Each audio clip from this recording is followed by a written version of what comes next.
Ada Bapak Ibu?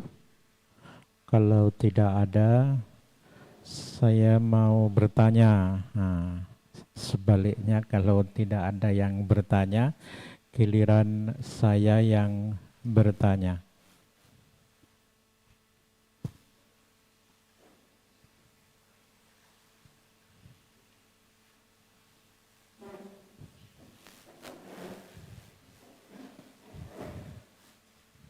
Ini gambar apa Pak ya? Gambar apa nih Pak? Masjid pundi Pak nggih? Daerah Arab, daerah luar, daerah luar, luar Jawa. Jelas itu luar Jawa itu. Masjid pundi itu Pak? Tidak ada yang ini. Aceh Pak ya. Oh, Aceh itu orangnya kecil banget loh Pak, yang hitam-hitam berdiri itu. Kecil banget itu. Nah, itu ini orang-orangnya ini. Bukan ini kecil sekali itu Pak orang-orangnya. Sehingga menunjukkan ini masjid besar sekali. Masjid mana itu kira-kira Pak Adrian? Masjid Al-Aqsa. Itu bagus daripada yang tadi luar Jawa. Ini Masjid Al-Aqsa, kan Masjid Al-Aqsa. Jadi kalau hari ini panjenengan mendengar ada tentara Israel, nah, yang dimasuki bukan ini. Bagian dalamnya ini Bapak Ibu, nah ini suasana bagian dalamnya. Bagian tengah-tengah ini batu ini Pak. Bagian tengah-tengahnya ini batu. Nah, yang pas di tengahnya ini batu. Nah, yang pas di tengah kubah emas itu batu itu. Pakai untuk kegiatan. Kalau tengah-tengahnya itu batu, dipagari. Akhirnya kita tunjukkan gambaran ini. Pas tengahnya itu batu. Nah, itu yang dipagari bundar itu, yang di bawah kubah itu. Segi 8 supaya tidak terkesan seperti Ka'bah. Lah batu tadi itu Bapak, batu yang di tengah-tengah itu, yang di bawah kubah itu, itulah dulu kiblatnya orang Islam pertama kali. Itu kiblatnya orang Islam pertama kali. Nah, maka dalam banyak riwayat tempat ini dinamakan Baitul Maqdis. Baitul Maqdis. Nah, sholat di Baitul Maqdis, di Ka'bah di Mekah, Masjidil Haram itu Ka'bah nilainya 100.000, kalau di Madinah 1.000. Kalau di Baitul Maqdis ini nilainya sama dengan 500. Oleh karena itu kalau kita pengen ibadah, pesan mana ini? Ini. Inilah namanya Komplek Al-Aqsa. Komplek Al-Aqsa dipagari tembok besar itu. Lah ini namanya Qubbatus Sohro, bahasa Indonesia kubah batu, bahasa Inggrisnya apa Pak Adrian? Menyebutnya Dome of Rock. Masjidil Aqsa tadi yang di seberangnya itu Pak. Nah ini Masjidil Aqsa. Kalau hari ini disebut tentara Israel mengganggu jamaah Masjidil Aqsa, tempatnya di sini, bukan di bawah kubah emas tadi. Masjid ini dibangun oleh Khalifah yang kedua, Khalifatur Rasulillah yang kedua, Umar bin Khattab. Dibangun pada tahun 638 Masehi. 638. Ada yang bawa? Cobi ibu bapak yang bawa, diketik di Google ini. Golda Meir. Golda Meir. Sopo kui Golda Meir? Nah, ini Bu tulisannya ini. Golda Meir. Nah, ini. Tahun 1969 masjid ini dibakar oleh, jadi pinternya Israel, masjid ini supaya beritanya tidak langsung to the point Israel, masjid ini dibakar oleh seorang turis dari Australia yang dibuat oleh Salahuddin, itu Salahuddin Al-Ayyubi, itu juga hangus, tidak bersisa. Jadi kalau sekarang di sana kita melihat ada mimbar yang dibuat serupa dengan yang dibuat oleh Salahuddin Ayyubi, itu tiruannya, duplikatnya. Dibakarnya masjid ini tahun 1969, itu yang melatar belakangi lahirnya organisasi konferensi Islam, yang hari ini anggotanya 57 negara. Sudah ketemu Pak, Bapak Ibu Golda Meir? Dereng. Siapa Pak Johan?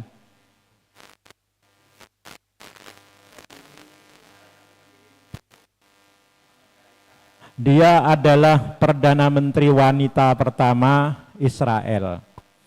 Nah, itu di saat itu, jadi memang ini adalah ya ulahnya Israel, cuma pakai tangannya orang Australia, supaya nanti kalau orang Islam itu ngamuk, jadi yang diamuk bukan Israel. Tapi ternyata orang Islam tidak ada yang ngamuk, maka dia mengatakan orang Islam sedang tidur, dan sampai sekarang ini masih tidur. Nah, itu kata Golda Meir. Masjidil Aqsa ini dibakar. Bapak Ibu, kembali ke sini tadi yang sudah kita tampilkan di batu, tapi bagi yang tidak tahu ya tidak pernah tahu bahwa batu itu tadilah tempat Nabi terakhir berpijak di bumi sebelum naik ke langit. Jadi batu yang di tengah-tengah itu, jadi yang di tengah-tengah Kubah itu adalah batu di mana Rasulullah SAW, baginda Rasul kita, utusan Allah yang terakhir, beliau menginjakkan kaki terakhir sebelum naik ke langit. Bangunan ini Pak dibangun oleh kerajaan Umayyah pada tahun berapa itu? Nah, dibangun pada masa Abdul Malik dan putranya Al-Walid, selama 5 tahun, 87 dan selesai tahun 692. Semua kaligrafi, ini tak besarkan Pak ya, di sini ada, saya simpenkan gambarnya. 692 sebelum masjid itu diresmikan. Kaligrafi yang berada di dinding-dindingnya ini adalah surat Yasin. Nah, begitu ceritanya. 692 itu Bapak Ibu hampir 100 tahun sebelum Borobudur. Borobudur itu dimulai pembangunan, saya selalu membandingkannya begitu supaya kita punya 80 selesai 840. Di bangunan ini lebih tua daripada Islam, belum sampai ke sini Pak. Jadi belum sampai ke Aceh, belum sampai ke Nusantara ini. Nah gitu cerita. Disembelihnya Ishak. Menurut orang Yahudi yang disembelih itu bukan Ismail tapi Ishak. Jadi tempatnya di sini, bukan di Mina. Kalau orang Islam keyakinannya yang disembelih adalah Ismail, tempatnya di Mina. Mau Ishak silakan. Yang penting kedua-duanya tidak pernah disembelih.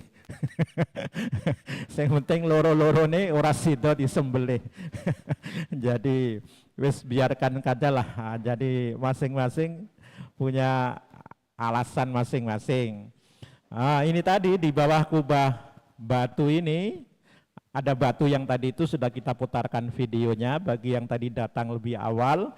Tapi ada orang Islam yang punya keyakinan juga bahwa tempat Nabi naik itu titiknya bukan di batu tadi, tapi di sebuah tempat di sebelah utara Qubatus Sokhro. Ini orang Yerusalem, ini tempatnya di Yerusalem Timur Pak ya. Di Yerusalem ini orang memberi tempat ini, membangun sebuah tempat ini juga bangunan kuno Pak ya. Ini udah lama keyakinan itu bukan di atas batu tadi itu Nabi terakhir itu naik ke langit, tapi dari tempat ini. Kalau kita lihat tadi, kita kecilkan lagi, mohon maaf. Nah ini yang sebagian yang lain meyakini Nabi itu naik dari situ yang ada tanda panah merah itu, bukan dari batu itu. Nah gitu ceritanya Bapak Ibu sebagai pengantar. Kemarin yang hadir di UMP, ada pertanyaan Pak Rektor. Ini Pak ya, mohon maaf untuk menggambarkan juga Pak ya, untuk menggambarkan juga. Kalau panjenengan buka Google Masjidil Haram abad 18, itu ketemu gambar-gambar yang seperti ini. 1800, abad 18 itu 1700-an.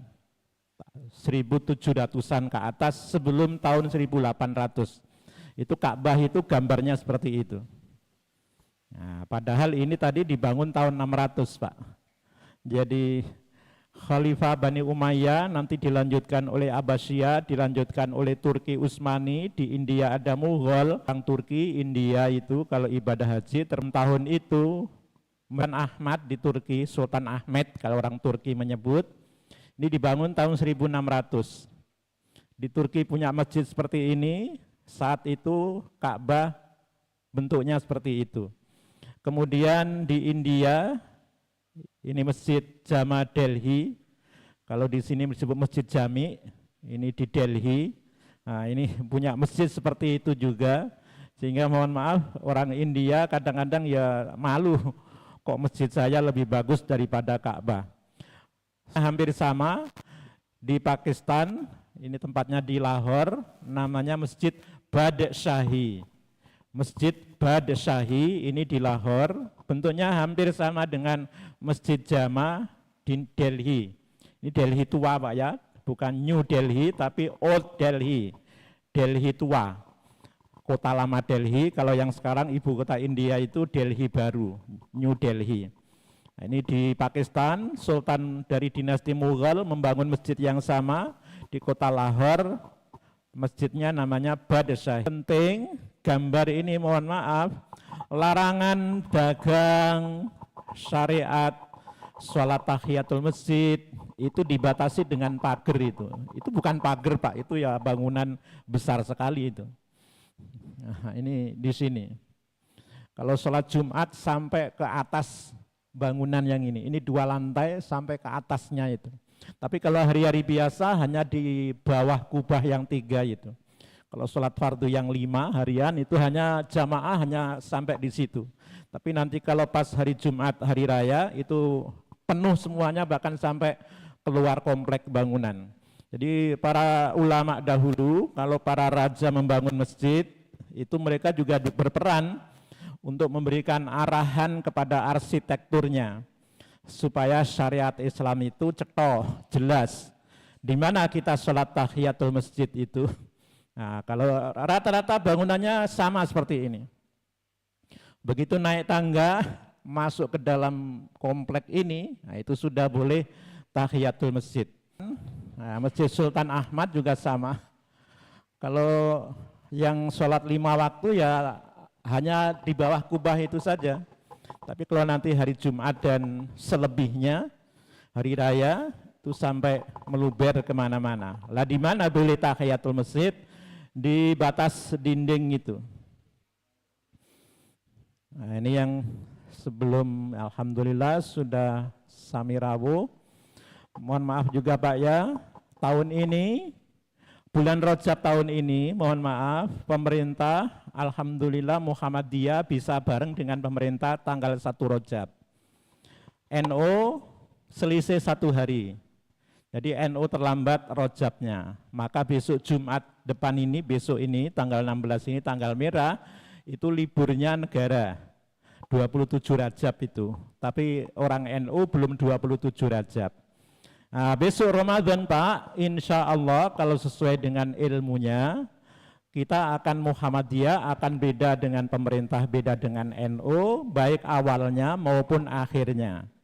Nah, pakai kalender baru ini kita akan sering semakin beda Pak. Nah, enggak masalah, perbedaan itu ya begitu, enggak apa-apa.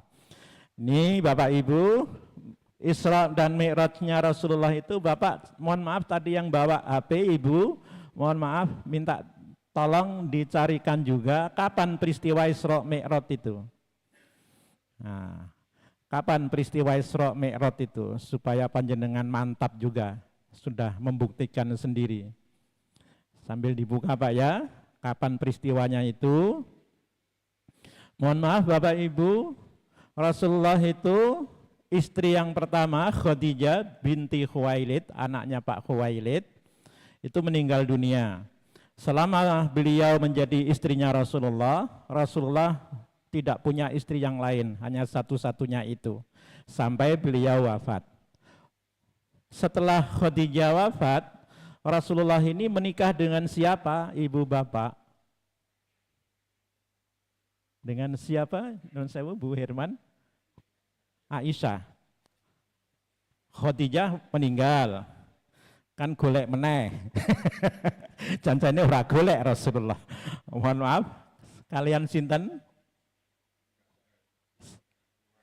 Janda tua Pak di Mekah. Pripun Pak? Oh perang, dengan siapa Pak? Kesupen. Sudah kepanggil Pak Johan, tanggal berapa Rasulullah Mi'raj? Tahunnya? Loh kok bisa tahunnya tahun 10 atau 11 gitu ya? Betul itu Pak, itu bagus sehingga Bapak dimantap tahunnya itu kira-kira nih orang 10-11 gitu. Loh kok tahunnya soloro? Nah, inilah nanti saya bukakan itu Pak ya. Jadi minta tolong Pak Johan dibuka lagi kapan Ibu Khadijah meninggal dunia. Tahun keberapa kenabian. Jadi Khadijah itu Pak meninggal dunia, setelah itu Rasulullah menikah dengan jandanya betul Pak. Tapi meninggalnya di perang tidak betul. Yang rumahnya Mbak Ledono, perso Pak Sakron. Nah itulah Sakron, itulah suaminya yang meninggal. Nama suaminya namanya Sakron. Jadi ternyata orang-orang tua kita sebenarnya punya memori Pak. Memberi anak itu ya ada harapan supaya menjadi seperti apa gitu. Sakron ini orang hebat Pak. Dia meninggal di Afrika. Ini rombongan orang Mekah yang Muslim, karena di Mekah mendapatkan tekanan yang luar biasa, ditekan luar biasa. Itu menurut para ahli sejarah, ya takdirnya Allah begitu. Tapi di antara sebab kematian Khadijah dan Abu Thalib itu gara-gara diboikot Pak. Jadi kayak Iran hari ini Pak ya. Iran itu Pak, $1 Amerika itu nilainya 2 juta. 2 juta uang Iran itu. Jadi Iran itu sejak tahun 79 berarti sudah kalau dibulatkan 80 Amerika dan konco-konconya. Dia tidak bisa beli produk-produk dari negara Inggris, dari negara Prancis, macam-macam itu. Tapi Iran itu hebat. Di tengah, tapi akhirnya hari ini meledak, orang rakyatnya sudah tidak tahan lagi karena nilai uang Iran semakin jatuh sehingga barang Ethiopia, Somalia, ada lagi Somaliland itu negara pecahannya Pak ya, Eritrea, itu Habasa. Salah satu rombongannya bernama Sakron bersama istrinya, namanya Masehi, kalau kenabiannya. Makanya kalau tahunnya 10 kena lah kok Mi'rajnya bulan Rejab 2 bulan sebelum Ramadan itu tidak mungkin. Karena Isra Mi'raj itu Nabi menikah dengan Saudah anaknya Pak Zam'ah. Saudah yang ke Mekah dalam keadaan janda, akhirnya ditolong oleh Rasulullah dinikahi. Setelah menikah dengan Saudah, Sahabat Bakar menjodohkan Rasulullah dengan putrinya, itu satu-satunya istri Rasulullah yang gadis, namanya Aisyah. Anak kini sudah ya hampir 40 lah kenal. Lu mohon maaf, di kelas itu saya tanya, istrinya Rasulullah piro? Ono sing ngomongnya papat, ono sing pitu, ono sing Madani sapa wae. Itu langsung tas jawabannya, itu tahu saya mikir. Kayak sesuk jenengan yang akhirat ki ya dikumpul ki karo Syekh Mubarak Al-Furi dalam kitab beliau, ini kitab sirah Pak ya. Peringati Isra Mi'raj itu bulan Mulut ya ora apa-apa. Pengajian Isra Mi'raj bulan Mulut ki ya ora apa-apa. Ada 6 pendapat setidaknya yang mengatakan nama kita Bapak Ibu. Kalau ketemu nama-nama begitu, itu cirinya Aslafi, puri-purinya itu orang India. Nah, Bapak Ibu, ini hadisnya kemarin disampaikan oleh Bapak Mubalik yang di UMP kemarin, hari Jumat kemarin. Ini riwayat tentang Isra Mi'raj itu sahih, hadisnya Bukhari Muslim menyebutkannya. Ini kalau ditanya yang ditemui ini bersama jasadnya atau rohnya saja. Nabi-nabi yang dijumpai Rasulullah kan beliau itu sudah wafat. Ini mutawafika wa rafi'uka. Betul Mas Arya? Mutawafika, saya mewafatkanmu gitu. Tapi ada yang mengatakan Pak Isa itu hidup, ya, oke lah. Tapi nun sewu atau dengan rohnya, ya boleh dua-duanya. Wong Allah likan jasadnya Ibrahim ya kuasa sekali. Tapi kalau hanya rohnya ya enggak masalah juga. Wong Nabi itu Jibril itu punya daging, buatan Pak. Awake Jibril itu rupanya daging nopo-nopo. Wong Jibril itu yang tidak berwujud jasad aja Nabi biasa tahu kok. Oh Jibril datang. Tidak ada orang yang bisa melihat. Jadi ya, tidak usah ribut itu rohnya atau jasadnya. Kalaupun bersama jasadnya boleh juga. Wong Allah itu maha kuasa kok.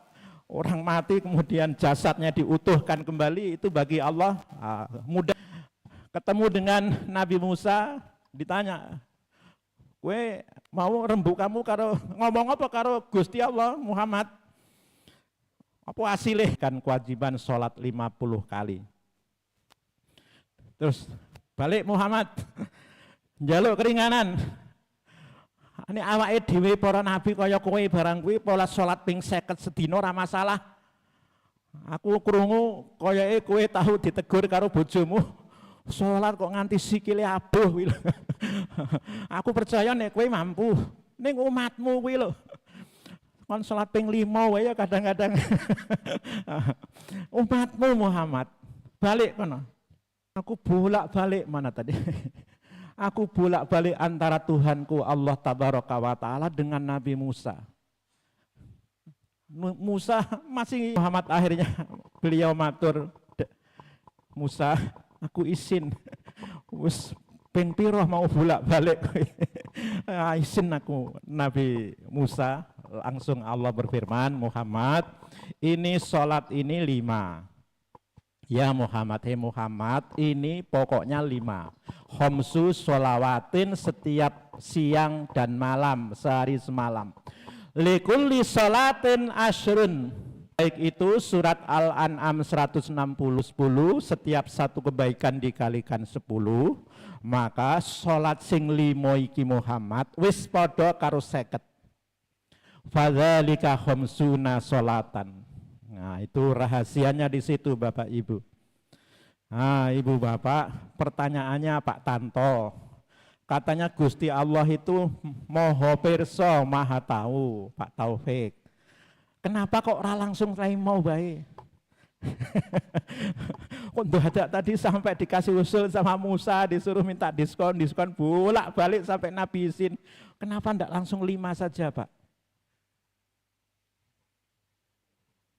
Nah, ini pertanyaan sepele, tapi nanti bagi orang-orang yang tidak percaya adanya Tuhan, alah kue nyembah karo pangeran Gusti sing janjane orang ngerti apa-apa. Wong umat Nabi ku dendah-dendahkan sama mereka, kita jawabnya gimana? Supaya membela kemuliaan Allah itu. Pripun Pak Husni?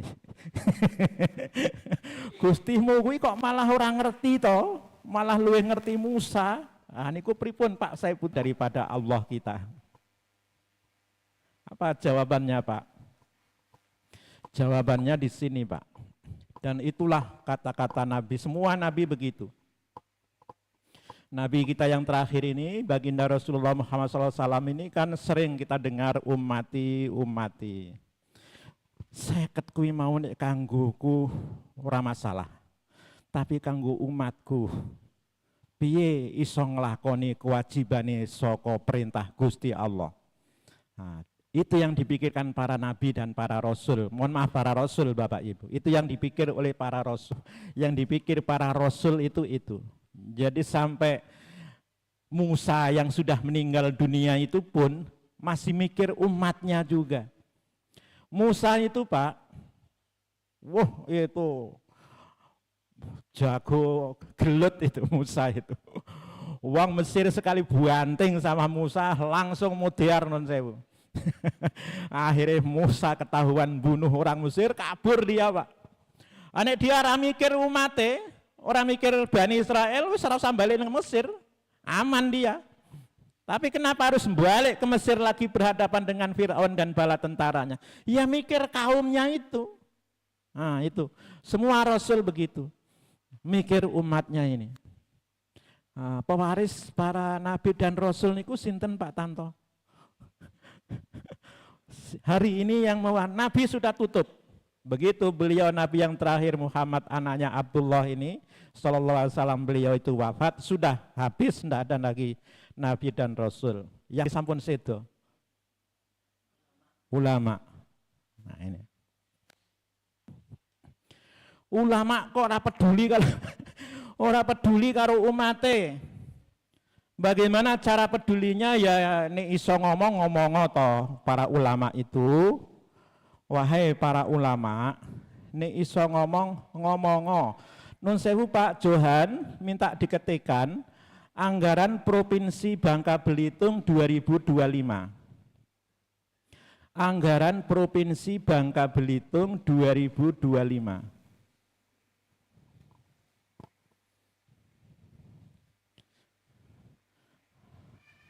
Kan samun sami pirsa. Nah ini dikorupsi ini 300 triliun. Nah sekarang kita pengen tahu berapa anggaran Provinsi Bangka Belitung itu selama 1 tahun, tahun terakhir kemarin 2025. 2,5 triliun. Oke, sambil kita buka ini dulu Pak ya, mohon maaf. Muamalah apa ada di sini? Negara?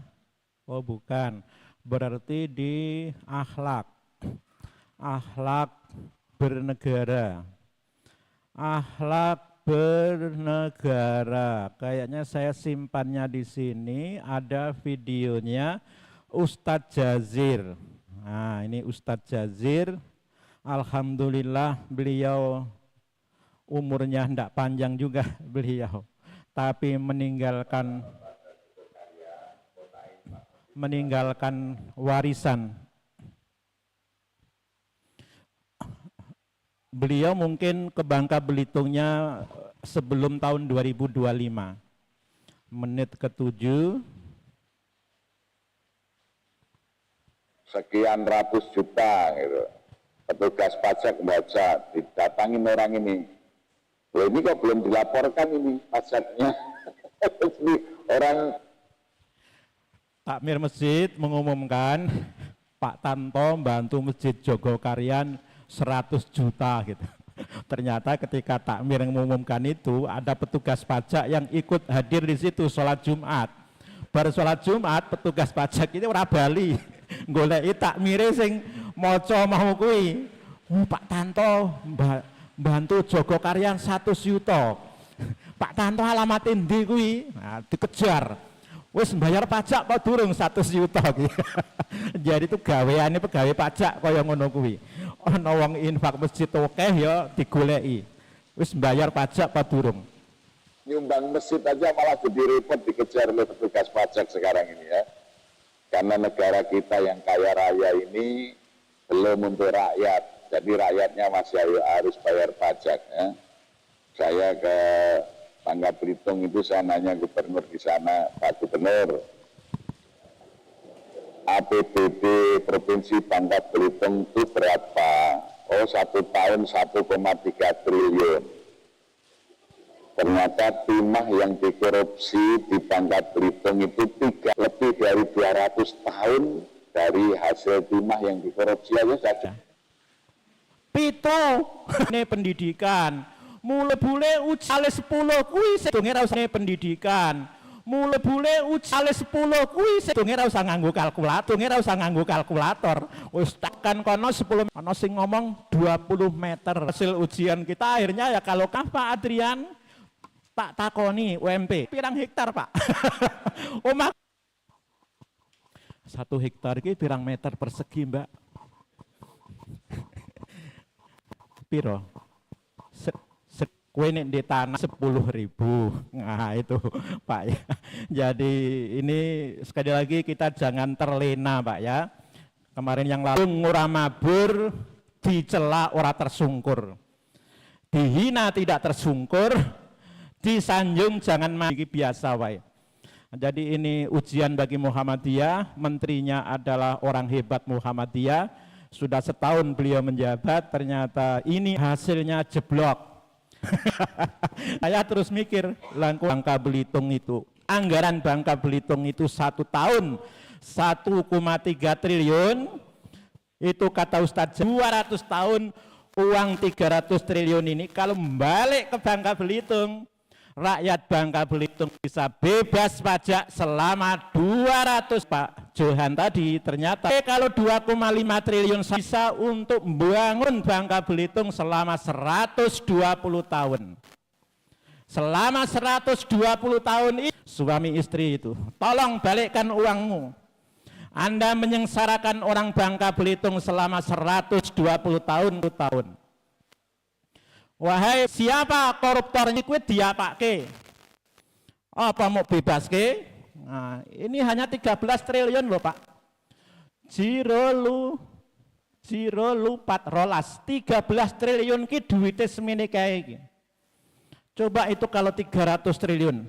Wes ora muat 10 gedung. Bisa membangun Bangka Belitung sana selama 120 tahun. Belum yang lain-lainnya Pak ya. Belum yang lain-lainnya. Nah ini jenengan lihat semuanya ini, wajah-wajahnya. Ora ana sing rupa Jawa. Ora ana sing rupa Jawa. Lah kok malah sama Prabowo hukumannya dikurangi 8 wulan. Kuwi duitnya tentara lho Pak. Kok iso-isone dudu wong Jawa iso korupsi duitnya tentara. Dia juga bukan tentara. Dana pensiun TNI kok bisa dicaplok sama dia, itu piye ceritanya? Nah ini panjenengan perhatikan itu yang senyum-senyum kuwi apa jenenge? Sapa jenenge Pak? Mulyono. Yo kok ya padha jenenge. Sing kene ya Mulyono, sing kono ya Mulyono, sing jago utang ki ya Mulyani. Mulyono Mulyani padha wae gaweane ternyata tukang utang. Tahun ini Pak, mohon maaf, Indonesia akan utang lagi 800 triliun. Aduh, mengharapkan pada Prabowo, alah sampai hari ini listrik belum pulih lah kok begitu Presiden datang ke sana pertama kali diomonginya katanya listrik wis pulih 100%. Kui 100% tekondi leng hitung kui. Nah ini akhirnya berkibarlah bendera mur dan baut. Ini bendera mur dan baut berkibar-kibar di Aceh. Sing nyolongi kayu truk-trukan kok ya ora ditangkap. Padahal sing rekam iku ya wis akeh. ibu-ibu balahan ikut-ikut ngerekam juga. Di saat bencana begitu, puluhan truk pawai bawa kayu gelondongan. Ora ono sing nyekel. Lah kok ngerti-ngerti nih, ono mur ilang kok ngerti. Bendera mur baut berkibar di Aceh, Pak. Akhirnya ada anggota DPD dari Aceh namanya Haji Uma. Dia gatal juga kupingnya mendengar ada mur hilang di jembatan Aceh itu, kok sampai Panglima TNI bilang ini sabotase. Akhirnya dia terbang pulang ke Aceh, Pak. Didatangi jembatannya itu. Ternyata ini kalau besarnya besinya jembatan kayak begini, murnya itu panjangnya hanya segini. Berarti tidak ada tempat untuk masang bautnya itu. Ketika ada truk lewat, ini murnya ini mumbul-mumbul. lah koyong ini kalau kok geger sa Indonesia Mas Tentara. Lah piye ora ilang murmu lah wong baute ora ono. Aduh Bapak Ibu, inilah. Jadi matematika nilainya telu, ya mula ora iso ngukur mau. Iki kudune piye mur iki dawane matematikane telu, Pak. Pendidikan kita hasilnya seperti itu, Bapak Ibu, menghasilkan aparat negara yang merem ketika melihat ada orang nyolong kayu. Wow, tekan gone ana mur sing ilang. Geger petok-petok. Ini Pak ya, gempa. Ini ibu-ibu ini. Ah, ini ibu-ibu ini yang petok-petok ini. Itu kerjanya apa? Kerjanya apa? Ini yang nyolong kayu, yang jadi perampok, ini yang merusak alam, ini yang jelas pejabat. Sebuah video yang menampilkan seorang perempuan bernama Yuliana SAG mempertanyakan kinerja Kementerian Kehutanan atau Kemenhut viral di media sosial. Dalam rekaman tersebut, Yuliana menyoroti ada sangat besar kayak begini ya, yang diameternya itu manusia dewasa berdiri saja sama kayu masih tinggi. Yuliana secara terbuka mempertanyakan siapa pemilik kayu-kayu tersebut serta kemana tujuan pengangkutannya. Ia menilai minimnya penjelasan kepada publik dapat memunculkan berbagai spekulasi dan kecurigaan, terutama terkait pengelolaan sumber daya hutan. Menurutnya, transparansi sangat diperlukan agar masyarakat tidak berprasangka buruk terhadap aktivitas pengangkutan kayu yang dinilai masif. Ia pun meminta pihak terkait khususnya... Tidak usah dilihat Bapak ini. Bapak itu tidak usah nanti panjenengan tahu lebih banyak siapa Bapak itu. Kembali ke sini lagi tadi Pak. Harus memberikan pendidikan politik kepada rakyat. Korupsi itu jadi presiden. Yang menjadi pemimpin ini. Jadi apa yang menjadi sebab? Sebabnya orang ya. Nah, bayangkan sekarang ini hitung itu berapa? Oh, 1 tahun 1,3 triliun. 1 tahun itu anggaran 1,3 triliun Bangka Belitung itu. Itu di Bangka itu yang enggak ada Pak Ustadz, Pak Kiai yang ngomong seperti Pak Jazir ini. Pak Jazir ini tinggalnya di Yogyakarta, malah ngomong tentang korupsi Bangka Belitung. Lah Pak Kiai Bangka Belitung ora ono sing sampai mikir ke sini ini. Karena nun sewu tadi matematikanya 3 itu. Jadi malah orang Jogja yang ngomong tentang angka-angka di Bangka Belitung itu. Ternyata timah yang dikorupsi di Bangka Belitung itu 300 triliun. Jadi sebenarnya tanpa pajak itu bisa cukup itu. Ya. Nah, bayangkan sekarang ini laut aja sudah bisa dijual pakai sertifikat kok. Sebentar lagi mungkin langit juga dikapling-kapling. Ini. Jadi apa yang menjadi sebab?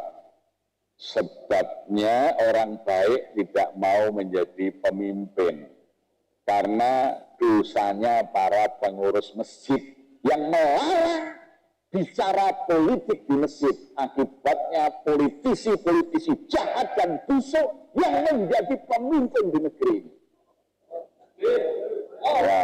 Sampai DKI-nya ingatkan, Pak, jangan bicara politik di masjid ya. Akhirnya raja korupsi itu jadi presiden. Untung kita cuma juara 3 ya. Ya gitu. Jadi akhirnya koruptor-koruptor itulah yang duduk jadi anggota dewan, yang duduk jadi wali kota, duduk jadi gubernur, duduk jadi perusahaan. Karena dosanya para pengurus masjid yang melarang rakyat melakukan pendidikan politik kepada rakyat. Di Indonesia itu kelemahannya cuma satu, rakyat tidak bisa milih pemimpin, itu saja. Kenapa? Karena masjid tidak mendidik rakyat untuk ngerti cara memilih pemimpin. Pemimpin iki ra tau urip ning bumi koyoke, Pak. Mbuh selama ini DE itu tinggalin ning planet endi nuwun sewu. Sehingga ora ngerti kondisi rakyate itu. Pinten Pak Jasman kalau dimudal itu buat sumur bor. Kira-kira biayanya niku pinten? 10 juta cukup? Turah. Nah, lihat Pak di Google. Lah kok Prabowo mengatakan sumur bor ki 150 juta. Oh, buat kalau hanya 150 juta, buat. Kita punya duit banyak. Ngapusi Pak. Kamu tahun ini mau utang lagi loh Pak. Tahun 2000 tekor negara kita Pak tahun kemarin. Jangan juga terlalu berharap kepada Purboyo, mohon maaf. Sekali lagi jangan terlalu berharap kepada orang. Belanja kita lebih banyak daripada pemasukan kita. Ini yang nun sewu kata Ali bin Abi Thalib, saya sudah merasakan segala bentuk kepahitan hidup. Tapi kepahitan hidup yang paling pahit itu adalah bergantung kepada manusia. Ini Pak, Ali bin Abi Thalib. Aku sudah pernah merasakan semua kepahitan hidup. Dan yang paling pahit adalah berharap kepada manusia. Boyo begitu naik, koyok itu juga sama saja. Terima kasih kepada Bapak Nifan yang telah mengisi materi. Selanjutnya marilah kita memasuki acara yang keempat yaitu pengumuman. Kami sampaikan jumlah infak pada kajian Ahad pagi ini tanggal 11 Januari 2026 sebanyak 398.000. Kami ucapkan syukron kasiron. Bersama-sama. Ya, sebagai MC mohon